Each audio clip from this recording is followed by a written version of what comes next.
一块铁片悬浮在地面上，女人好奇地伸手去捡，可下一秒，她直接从30楼瞬移到了1楼摔死，周围人都惊呆了，因为楼层根本没一点损伤。很快，联邦探员们赶到，经过检查，这里放射水平严重超标，直到科研人员用专业设备降频后，碎片才落到了地上。紧接着，他们还小心翼翼地将铁片密封保存。探员黑妹看到事发时的监控，感觉实在是不可思议。但很快，一起更奇怪的事件又发生了。俄亥俄州的公路上，母亲正带着儿子自驾游。突然，他的眼睛开始渗血，母亲立刻向儿子呼救，可男孩却仿佛没听见，继续低头玩玩具。等女人没呼吸后，男孩这才淡定地拉开车门，熟练地把母亲尸体拖出车外。诡异的是，尸体竟悬在空中，然后朝一个方向飘走。等黑妹和白哥赶到时，尸体距离事发地足有10公里。白哥初步检测后，觉得是风把女人带到了这里，可黑妹却觉得没这么简单，因为她发现女尸前进的方向和风向不一致。白哥闻言，立刻扯掉挂住尸体的铁丝，女尸开始继续朝另一个方向飘走。几人见状，赶紧跟上。不多时，他们惊呆了，一个龙卷风出现在他们面前，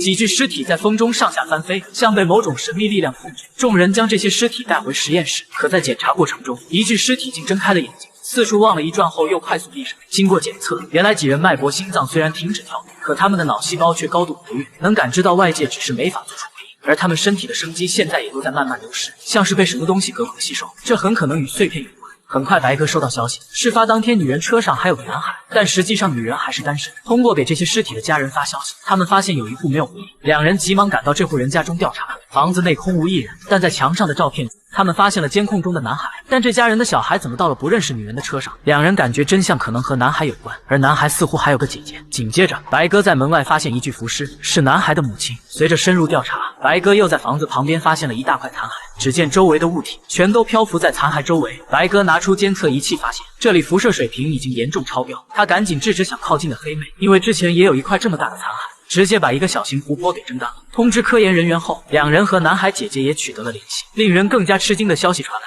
姐姐说自己弟弟7个月前就因车祸去世，事后还进行了火化。两人难以置信地找到姐姐，通过询问，两人又发现了可疑之处。母亲死前曾给他打过电话，欣喜若狂地说小男孩回来了，要他也回家给弟弟接风。可过了2天，母亲又给他打电话，坚持不让他回来。事情越发诡异，黑妹不死心，一个人来到残骸旁找线索。在冒险的将手伸向碎片时，他竟一下子看见了死去母亲的身影。原来碎片能唤醒每个人内心最思念的人。他赶紧将这一发现告诉白哥，两人有了推测，肯定是男孩母亲也接触过残骸。由于对儿子太思念，所以残骸把他孩子具象了出来。但男孩生存需要人的生机，所以在榨干父母后，他只能不断的去找其他人。男孩的母亲正是发现了这一点，才不要姐姐回家。但到哪里去找到这个男孩？黑妹突然发现，之前尸体旋风的位置刚好就是小男孩的车祸地点，所以他肯定会带每个受害者重复自己死亡当天的经历。而另一边，小男孩也找到了新的目标，在短暂的接触后，陌生女人成了他的妈妈，继续在之前的公路上行驶着。女人为小男孩在便利店买汤，可这时白哥阻止了他，告诉他车里的不是他孩子。而黑妹则来到车外，质问男孩到底是谁。但紧接着他开始呼吸困难，还慢慢不受控制地抓住了男孩的手。与此同时，屋内女人的眼角也开始流血，紧接着她也陷入假死，漂浮在地面上。等白哥冲到屋外，黑妹和小孩已经不见了。这时白哥想起黑妹的话，于是赶紧把男孩的姐姐叫了过来，因为男孩是他母亲极度悲伤时碰到残骸制造出来的，所以只要他唤醒了自己母亲，男孩也会消散。姐姐闻言开始悲伤地诉说对母亲的思念，要母亲不要一直在弟弟死去的悲痛中，她和爸爸也非常需要母亲。姐姐的话果然起了作用，母亲的眼角竟然流出了眼泪。